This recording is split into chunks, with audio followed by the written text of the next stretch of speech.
Próxima atração no canal 25.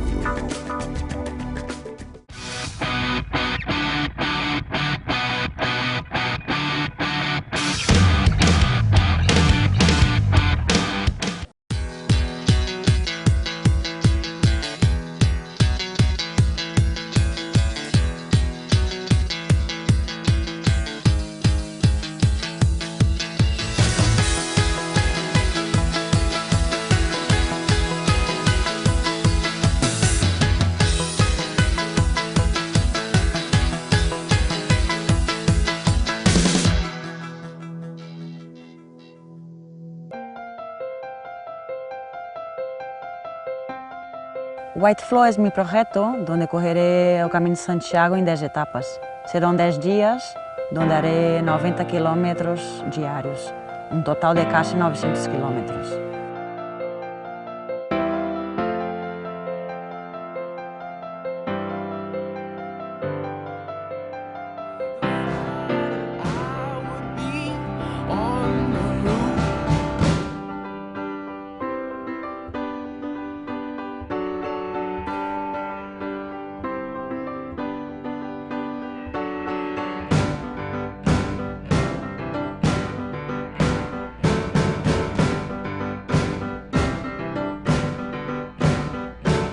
Ships will rust in Baldwin Bay. No one trusts what I say. Salve pessoal do Fôlego! O programa dessa semana deu a sorte e o prazer de encontrar a ultramaratonista Fernanda Maciel, que está aqui do meu lado, num momento de Brasil, porque ela vive na Catalunha, mora na Espanha e algumas vezes por ano ela vem ao Brasil e a gente deu a sorte de encontrá-la num desses momentos e vamos conversar com ela sobre vários assuntos, mas principalmente sobre o Caminho de Santiago, que eu acho que foi o teu feito mais emblemático aí do ano passado e que motivou tanta procura, tanto vídeo no YouTube, gente falando sobre isso e tanta procura da mídia. Então, Fernanda, em primeiro lugar, obrigado por você receber a gente aqui no Parque Vila Lobos, para a gente bater um papo. Parabéns pelo desempenho, pelo que você fez, né, por essa conquista no Caminho de Santiago. E vamos explicar para o pessoal um pouquinho como é que foi isso daí. Só para todo mundo entender, eu sou ultramaratonista em alta montanha, então eu corro não só em plano, né? Corro, além de ter muitos quilômetros, tem também muitos metros de subida e descida. Então essa é a base que me deu para poder fazer o projeto que eu fiz, que foi correr o Caminho de Santiago. O Caminho de Santiago tem vários caminhos para se chegar a Santiago de Compostela, e eu escolhi o mais popular, que é o caminho francês. Então ele vem desde Saint-Jean-Pied-de-Port, na França, e vai até Santiago. É um caminho que tem quase 900 quilômetros e eu fui a primeira mulher a correr. Tem uma mulher que já correu, mas ela fez tudo pelo asfalto, então não se considera, né, realmente o Caminho de Santiago. E então eu quis fazer como uma peregrina mais. Eu já tinha feito já a pé, já tinha feito também de bicicleta, e como o que eu mais gosto é correr, pensei, por que não fazer correndo, né? E então foi isso que criou meu projeto White Flow.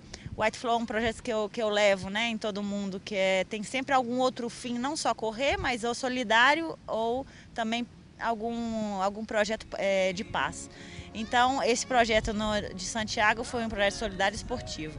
Então eu dividi em 10 etapas, que eu achei que era um super challenge para mim, mas que eu poderia ser capaz de fazer. Na verdade foi o que eu fiz de mais difícil ano passado, ter feito 10 ultras sem descansar, ainda carregando minha mochila. Na verdade foi um super feito e histórico.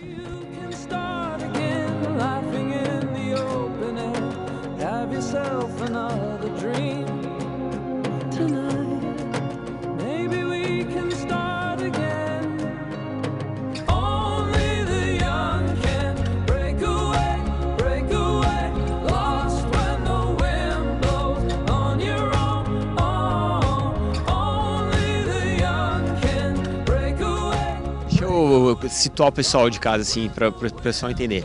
O Caminho de Santiago ele tem várias maneiras de você percorrê-lo, né? Tem o caminho português, tem o caminho francês, que é o mais tradicional, que sai de Saint-Jean, na França ainda, e são cerca de 900 quilômetros até você chegar em Santiago de Compostela, que é um caminho de peregrinação espiritual e etc.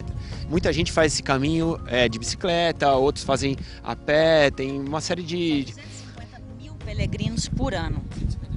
São muitas pessoas de todos os lugares do mundo que fazem o Caminho de Santiago. E todo mundo fala, é um caminho religioso. Para muitas pessoas é um caminho religioso porque você encontra várias ermitas, igrejas maravilhosas. Mas não só religioso, porque eu acho que cada um tem ali, tem a sua própria religião, mas é super mágico, porque todo mundo vai para ali já com esse espírito, de doação, de compaixão, de ajudar o próximo. E também, como é um caminho que tem... a própria paisagem muda tanto, você começa nos Pirineus, depois você vai entrando na parte de vinhedos, que são 300 quilômetros que você pega totalmente planos, e depois você entra novamente em mais montanhoso, que é a parte da Galícia. Então, ali vai mudando a paisagem, você vai vendo catedrais, pois é muito bonito o caminho. Então, é uma vivência que eu acho que vale a pena para qualquer pessoa, seja fazendo ou a pé, ou correndo, ou o que é mais difícil, mas de bicicleta ou a cavalo. Agora, o grande lance, do teu percurso, que acho que é legal o pessoal saber, é o seguinte: o Caminho de Santiago pode ser percorrido de todas essas maneiras, mas a grande maioria das pessoas que percorre o caminho faz com um suporte, com um apoio, com uma equipe ou então com uma agência de turismo. Tem muita agência de turismo que faz isso. Se a pessoa quer correr, geralmente ela corre com uma equipe de apoio que leva seu equipamento, sua mochila. Você fez tudo solo. Você fez em 10 dias, o que deu uma média de 90 km por dia, é praticamente uma ultramaratona diariamente, durante 10 dias, e carregando o seu próprio equipamento. Eu acho que esse é um ponto assim, crucial, porque é a sua roupa, o seu tênis, a sua viseira, e você tem que deixar o seu equipamento o mais leve possível para que isso também não te atrapalhasse no meio do percurso. Chegou no 9º dia, no 8º dia eu queria chegar de qualquer jeito, que eu já não podia comigo mesmo. Porque eu levava a mesma roupa, eu tenho os materiais assim mais... Tudo que são tudo prototipo, então são os mais leves, de tecnologia muito boa. Então consegui 2,5 kg na minha mochila e mais 1 litro de água que eu levava como obrigatório, porque como eu reabastecia, pois buscava alguma cafeteria, tinha mais ou menos uma média de cada 1h30, eu sempre encontrava algum lugar aberto para poder me alimentar, e comprar algo de beber. Então essa foi a minha estratégia, mas foi super difícil, porque claro, sem a equipe de apoio, eu tenho uma roupa, tenho um tênis, tenho uma viseira, a minha necessaire era um creme rinse desse, um condicionador desse pequenininho, não tinha sabonete, não tinha nada. Então o que eu buscava era alguns albergues que poderiam lavar, ter lavadora e secadora para poder a roupa que eu estava correndo poder lavar e secar. E à noite o que eu fazia era anotava só para eu me recordar, de quantos quilômetros eu tinha feito, que pueblo eu estava, para depois, ter isso como uma marcação. E comprava à noite, tinha que buscar ainda o lugar para comer, ainda comprar já meu café da manhã do outro dia, porque como eu saía para correr às 4 horas da manhã, às 5 horas da manhã, então eu tinha que me virar também na parte da manhã, porque até às 8 era tudo escuro, então eu não encontrava nenhuma cafeteria aberta pelo caminho. Então eu tinha essa margem de 4 da manhã às 8 para ter que ter algo de comer durante a manhã. Então essa logística, na verdade, era até mais difícil do que o próprio correr. O correr era desfrutar e compartilhar um pouco com os outros peregrinos da minha vivência ali. Para você que é ultramaratonista, mais fácil era correr. Porque 90 km por dia... durante 10 dias, imagino que chega uma hora que, mesmo para você que tem uma super bagagem de ultramaratonas, seja alguma coisa desgastante. Agora, só voltando na tua estrutura, você não tinha nada programado, nenhum hotel te esperando, você foi chegando nos albergues, e se chegasse no albergue e não tivesse uma cama para você, você tinha que buscar outro, ir correndo, porque você não tinha outro transporte. Alimentação também, chegava... e achar um café da manhã para tomar, porque não tinha uma coisa fixa.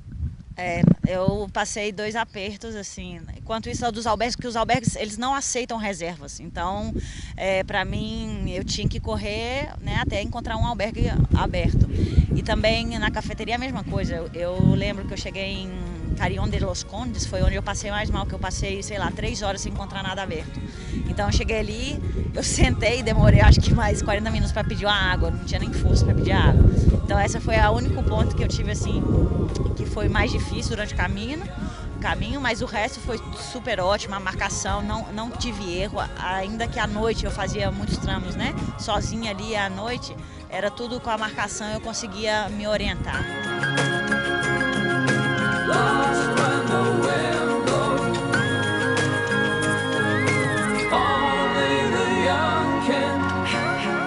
Agora, o caminho tem toda uma conotação espiritual, né? E você você percorreu o trajeto por uma causa nobre, que explica ao pessoal como é que é o seu envolvimento com a ONG e você fez todo esse caminho em prol das crianças com câncer, é isso, né? De ajudar crianças com câncer. Isso, é porque eu fiz um programa uma vez, eu trabalho numa ONG internacional, e um programa que eu estava fazendo com políticos de Israel e Palestina.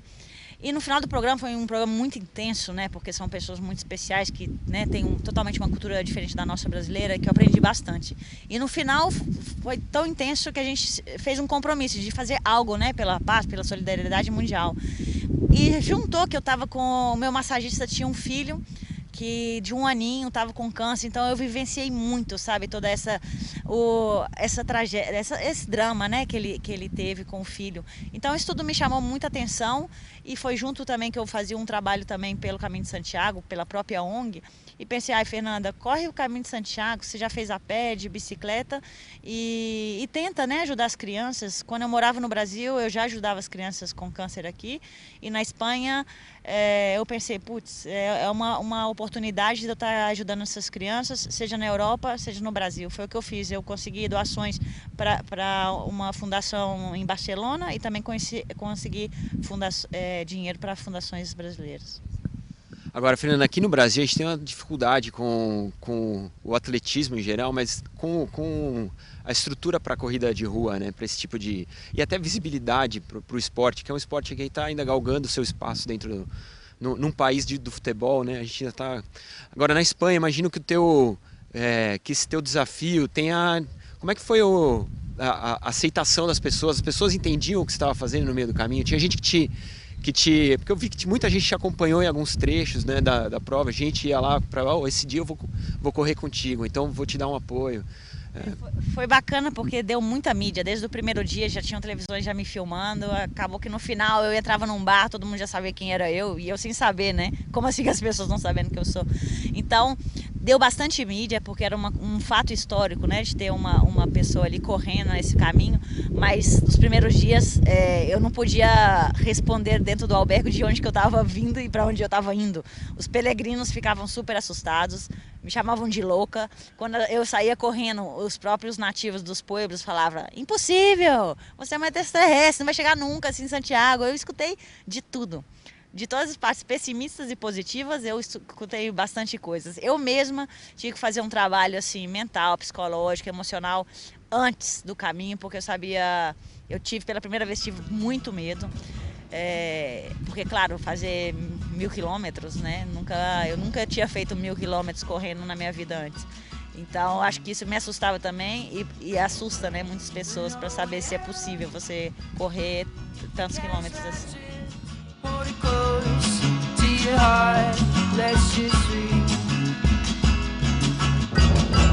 So just count it up.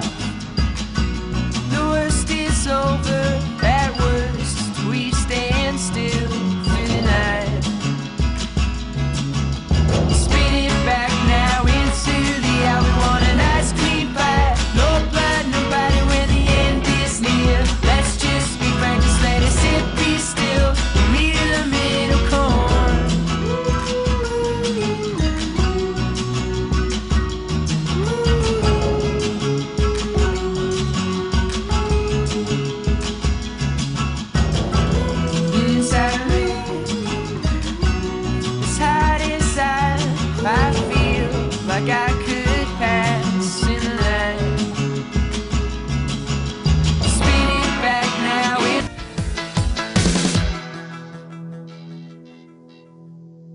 Para ser completa, a alimentação de um corredor precisa de uma suplementação rica em nutrientes. Venha conhecer a linha de produtos especialmente desenvolvida para quem põe o pé no asfalto e se preocupa com a saúde. Na hora de escolher seu suplemento, invista em você e opte pela qualidade. A linha Ironman foi desenvolvida pela New Millen especialmente para atletas de corrida. Conheça esses produtos e toda a linha da New Millen na Chip Suplementos, Rua do Rosário 77. O Grupo Soban investiu numa nova unidade voltada à prevenção e ao estímulo de hábitos saudáveis. Viver de bem com a vida e estar em sintonia com você mesmo. Atividades orientadas, palestras, médicos à disposição e muita informação para a sua vida. Assim é a unidade de medicina preventiva da Soban. Soban, sua saúde é a nossa alegria. Venha voar na Maxi Corrida Noturna 9 de julho, a prova pedestre mais esperada do ano em Jundiaí. Dia 9 de julho às 19 horas. Inscrições e informações pelo site corrida9dejulho.com.br. Não fique para trás e participe!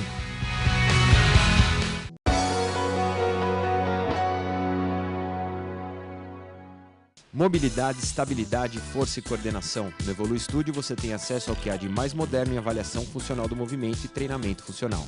Aumente seu desempenho e ganhe segundos preciosos na sua corrida. Através de um atendimento pessoal e individualizado, o Evolui Studio corrige eventuais limitações do movimento e te proporciona uma corrida saudável e livre de lesões. Treine com os profissionais. Conheça uma nova opção de treinamento para alcançar os seus objetivos. Evolui Studio, Rua Major Gustavo Stock, 125. Os corredores de Jundiaí já escolheram um ponto de encontro. Na CNM Sport Center, além do acompanhamento especializado, você conta com a estrutura necessária para montar, realizar e aprimorar o seu treino. São quase 20 anos atendendo a população de Jundiaí com os melhores professores e métodos mais modernos. Tudo para que você obtenha o resultado que sempre quis. Venha fazer parte da família CNM e desfrute de toda essa estrutura profissional. CNM Sport Center, Avenida Comendador Gumercindo Barranqueiros, 368. Você sai com seu carro para aproveitar os bons momentos da vida e não ficar com ele aí na sua cabeça. Roubos, batidas, problemas mecânicos. Às vezes uma enchente de problemas. Aproveite melhor os momentos da vida com Gebran Seguros. Gebran Seguros, onde quer que você vá, vá tranquilo. O lazer do jundiaense tem um novo endereço. No Unity Mall, você tem acesso às melhores lojas da região. Tudo na área mais nobre da cidade. Restaurantes, moda e serviços num ambiente agradável, próximo de você e com estacionamento. Venha conhecer o Unity Mall. Um novo conceito de lazer, comércio e serviço no coração de Jundiaí.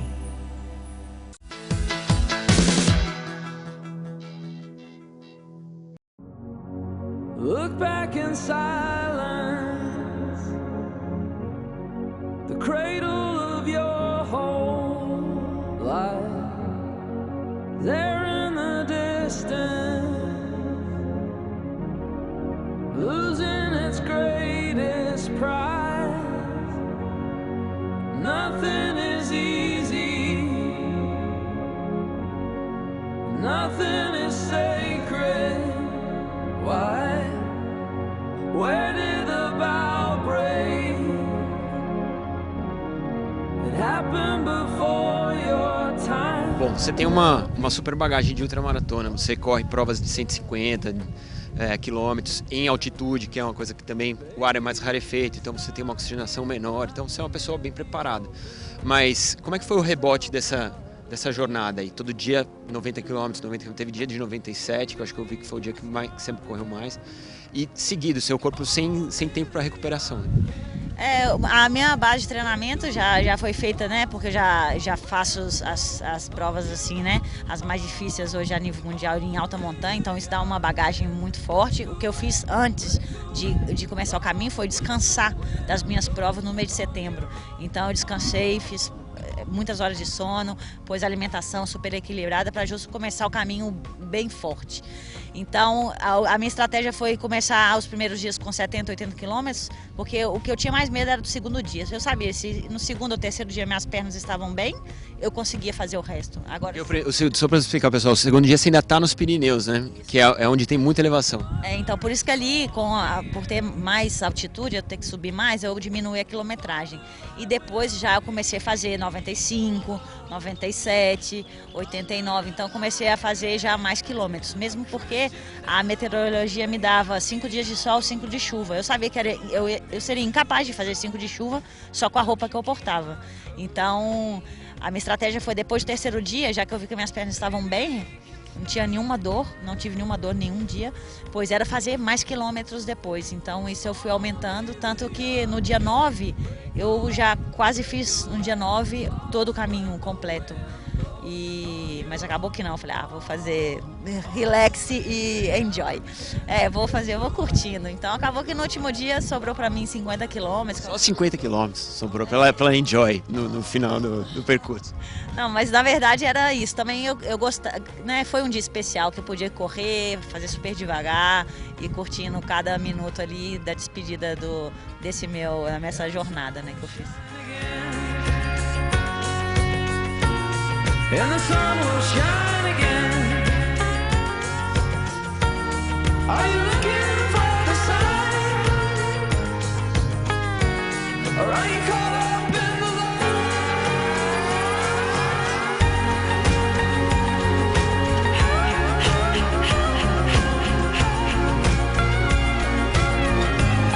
Você já tinha feito outras vezes de bike, a pé você falou, mas assim, acredito que a emoção de completar essa jornada aí foi maior dessa vez, né? Pra pessoa. Agora eu estou escrevendo um livro, que é o Caminho de Santiago Correndo. Por que eu estou escrevendo esse livro? Quando você começa o Caminho de Santiago, você recebe um passaporte. E você vai carimbando esse passaporte, você é obrigado a ter 2 carimbos por dia, até chegar em Santiago. Quando você chega em Santiago, você chega na oficina de peregrinos, você mostra esse passaporte e eles te dão uma compostela, que é o que te acredita como um real peregrino do Caminho de Santiago. E aí eu cheguei ali, mostrei meu passaporte e eles perguntaram, você fez de bike? Eu falei assim, não, eu fiz 10 dias correndo. E eu fiz um quadradinho, porque você tem um quadrado assim para você marcar a pé, a cavalo e de bicicleta. E eu marquei um correndo. E eles falaram, correndo a igreja não aceita. Sinto muito. Mas como assim? Mas eu fiz o caminho, só porque eu não fiz em 31 dias e fiz em 10, eu não sou uma peregrina? E o rapaz disse, não, então, a igreja não entende que você não teve tempo suficiente para refletir. E eu expliquei, mas eu corria 10, 11 horas cada dia, eu levava minha mochila, eu era uma peregrina, ainda estou fazendo boa ação aqui no caminho, eu dormi em albergues, por que eu não sou uma peregrina? E aí, depois, com muita discussão, ele falou, não, são normas da igreja, você tem que aceitar. E eu não aceito. Chama um responsável. Depois chegou um responsável e aí ele me concedeu a compostela. Então eu fiquei super feliz que ele me concedeu a compostela. Bom, e referente ao documento, não é tão importante assim para mim. Mas essa questão de você chegar a Santiago correndo, por que não se aceita? Então, o meu livro é justo para falar disso, que é uma nova forma de se chegar a Santiago. Por que não correr? Se você gosta de correr uma meia maratona, uma maratona, por que em vez de você andar devagar e chegar no pueblo, você não pode fazer seu trote diário e chegar no pueblo e você vai desfrutar igualmente a outra pessoa? Então, por que não resolver e aceitar também como uma nova forma de chegar a Santiago? Eu não vejo nenhum problema. Claro que não. Eu acho que abriu-se um precedente importante aí, provavelmente isso vai ser alterado. Fernanda, seus planos, você estava me contando, você está super envolvida, sua temporada vai de março até novembro, onde acontecem as grandes provas em altas montanhas na Europa. Como que está seu preparo e quais são os seus próximos objetivos? Isso, eu acabei de fazer a primeira etapa do Skyrunning World Series, que são 5 provas, onde você faz 3 para poder pontuar. Então eu tento fazer esse circuito, faço a European Championship para tentar ser campeã da Europa. Hoje eu tenho a nacionalidade espanhola, então eu posso ser também campeã europeia, que essa é uma prova que acontece em julho. Logo em agosto tem a Ultra Trail do Mont Blanc, que para mim é a mais difícil, mais tradicional, onde eu corro em volta da montanha Mont Blanc. Então ali, só para vocês terem uma ideia, são 100 milhas, são 160, 170 quilômetros, onde eu subo quase 10 mil, são 9.800 metros de subida e 9.800 metros de descida. Então é super dura essa prova, que dá no mínimo 24 horas para mim. E logo depois dessa, eu tenho o Rock, que é uma prova nos Estados Unidos, e depois Everest Trail Race, que vai ser uma prova de estágio que eu faço perto do campo base do Everest. E talvez eu faça mais um projeto, um outro projeto White Flow, ou seja, um outro projeto que não só quer de correr, mas tem um outro fim, que talvez seja também no Nepal para ajudar numa vila nepalesa que precisa ali de alimento, precisa de material de inverno e precisa de roupa. Agora, o White Flow, só para explicar para o pessoal, é um projeto pessoal teu. O Caminho de Santiago fez parte desse projeto, como também fez a sua corrida na Rocinha. Como é que foi essa aventura aí na favela pacificada? Eu que agora moro já há um tempo fora, para mim, eu fiquei surpresa, né, de saber que hoje tem a UPP dentro das favelas, pelo menos ao Rio de Janeiro. No Rio de Janeiro são 1.500 favelas, hoje o governo ali está tentando implementar essa UPP. Eu acho sim que é um projeto positivo, estão tentando fazer várias ações com provas de mountain bike, provas de a pé ali dentro. E então eu queria tanto provar isso com meus, né, eu mesma ver isso, se era possível, e também para levar isso um pouco pro pessoal lá fora, porque lá fora todo mundo sempre pensa, Brasil é super perigoso, o Brasil é isso, é só pobreza, pobreza, pobreza. Não, entendeu? Tem pobreza sim, mas tem outras coisas bonitas. Então, dentro da favela da Rocinha, você tem as melhores vistas do Rio de Janeiro, você tem trilhas, você tem, o meu projeto era eu saía da base e fazia 2 picos dentro da favela, ou seja, você tem montanha, a favela é uma montanha. Então esse meu projeto era justo para mostrar um pouco da paz que a gente está tentando, né, resgatar aqui no Brasil.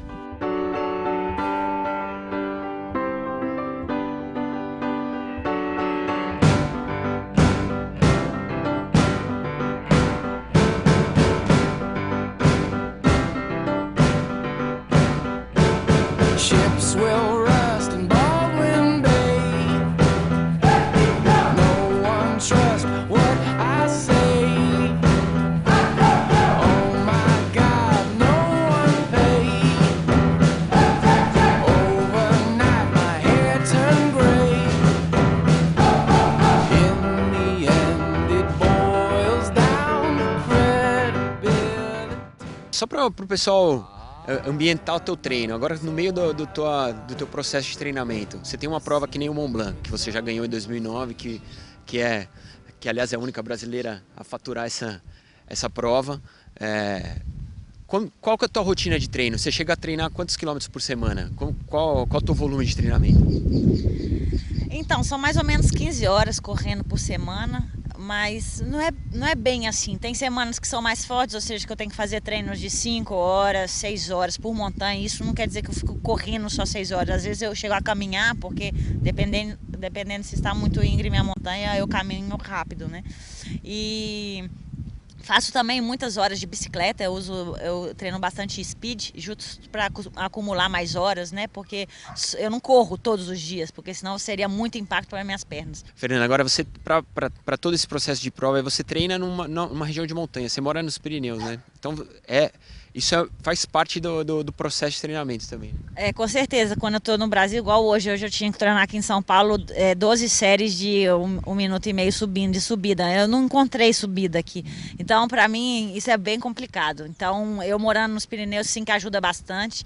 Eu moro a 700 metros, não é alto, mas sim que eu tenho montanhas que eu posso subir a 2.000 metros de altura ou a 1.500 metros. Então, isso é muito importante. Pré-temporada, antes das minhas provas, eu tenho que estar treinando e dormindo também em alçada. Legal, obrigado pela sua participação aqui no Fôlego. Muito legal a gente poder ter a oportunidade de conversar contigo, porque não é sempre que você está por aqui, então demos sorte de conseguir bater esse papo, levar para o pessoal de casa que curte a corrida de rua, um pouquinho mais sobre a ultramaratona, em altas montanhas e sobre a nossa grande representante aí, super vencedora do Mont Blanc, e que tem agora esse super projeto White Flow para mostrar, e que é super bacana pra gente, motivo de orgulho. Parabéns. Eu queria agradecer também e falar que eu comecei correndo aqui no Brasil, prova de 5 km, 10 km.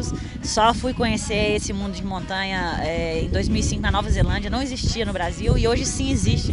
Tem a The North Face, tem feito um circuito aqui muito bacana, que são provas de meia maratona, 50 km, tem até já de 80 km em Ilhabela. Então é uma grande oportunidade para quem já corre em asfalto, também já poder entrar pelas trilhas e se divertir.